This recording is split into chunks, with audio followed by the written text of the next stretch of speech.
Je suis sur le mensuel, très heureux d'être sur le mensuel. Au moins 2 fois par an.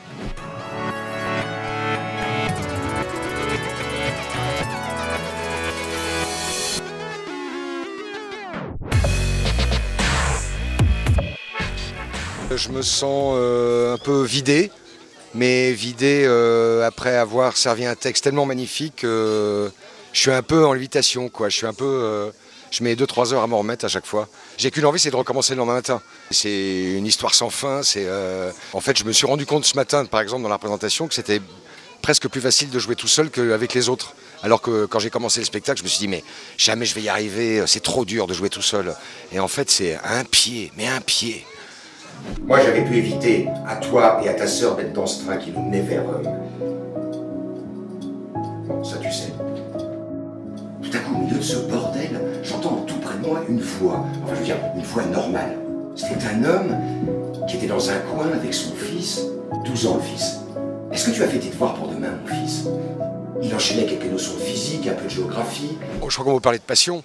Je rentre tellement passionnément dans le texte que j'ai aucune difficulté à rentrer dedans. Je suis complètement investi par le truc et voilà, il y a un petit déclic qui se fait. Et puis, par contre, le déclic pour en sortir est plus difficile. Ça, celui-là, il est plus dur, quoi. Tout d'un coup, j'ai envie d'aller me barrer, me promener 2 heures tout seul, réfléchir à ce que je viens de faire et tout. Enfin voilà. Je découvre le seul en scène. Donc, ça fait 3 semaines maintenant. Donc, voilà, chaque jour, je découvre quelque chose de différent. Alors, le problème qui se pose, c'est que qu'est-ce que je vais jouer après? Qu'est-ce qu'il y a de mieux qu'un seul en scène pour un acteur? Ouais, il va falloir que le prochain sujet il soit fort. Hein. Il se cache. Tapis. Secrète. Mais elle est là. Un jour, elle repartira. Modestement, d'abord. Petitement, d'accord. Rampant, bien sûr. Mais elle progressera. Elle se diversifiera. Je n'ai eu que des filles, donc là c'est la première fois que j'ai un petit garçon, et que forcément j'ai des choses à lui transmettre. Et que là, dans la pièce, c'est une transmission qui se fait en 7 jours parce qu'il n'y a pas le choix. Mais que je me dis, il faut que je fasse attention parce que on n'a pas le droit de se vautrer avec ça. On peut parler de vautrage, quoi. Voilà, de par le travail, parce qu'on a plein de choses à faire, tout. Mais l'enfant est là et c'est un petit garçon et il faut que je lui inculque les bonnes choses de la vie, quoi. Et c'est magnifique. C'est vrai qu'avec la maturité, maintenant, à 54 ans, j'ai peut-être plus de mots, plus de temps aussi à consacrer à un enfant que je l'avais à 30 ans. Parce qu'à 30 ans, on est encore un peu foufou et voilà. Mais le petit garçon, il arrive ici. Mon petit garçon, il n'arrive pas par hasard. Le texte, il n'arrive pas par hasard non plus. C'est incroyable.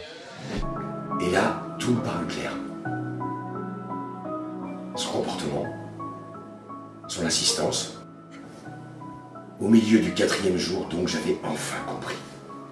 Il savait que la vie du petit serait courte. Plus courte qu'elle n'aurait dû l'être, trop courte. Il s'est forcé le pauvre à faire tenir dans cette vie réduite tout ce qui aurait dû la remplir dans sa durée normale. Je jouais ici, là où on est au Buffon l'année dernière, une pièce de Stéphane Guérin, Kamikaze. Et Christophe, le metteur en scène, m'a proposé le texte. Il m'a dit, est-ce que tu veux jouer tout seul? J'ai dit oui, ça fait longtemps que j'ai envie. Est-ce que tu veux lire ça? Bien sûr, je te laisse tout le mois d'août. J'ai dit, mais non, mois d'août, il est fou. Je suis rentré chez moi, je l'ai lu en 1 heure, évidemment, et j'ai pleuré. Et je suis allé le revoir, je lui ai dit, mais ok, on y va tout de suite, quoi. Encore une fois, le texte tombait avec un instant de vie qui était dans mon instant de vie, c'était exactement ça. Je suis grand-père aussi, donc voilà, il y a grand-père, il y a père, donc c'est tout ce que je raconte dans la pièce, quoi. Donc je pouvais, en fait, ce qui est drôle, c'est que le metteur en scène m'a dit, écoute, si je trouve le texte à Avignon, je te l'apporte demain. Et il y a une toute petite librairie qui est pas loin d'ici. Il a trouvé 2 exemplaires, ce qui est quand même incroyable.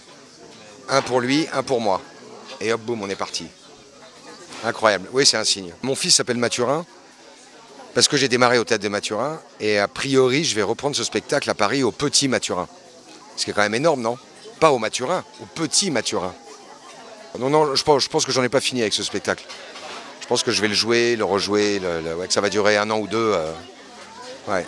Je suis fier, en tout cas.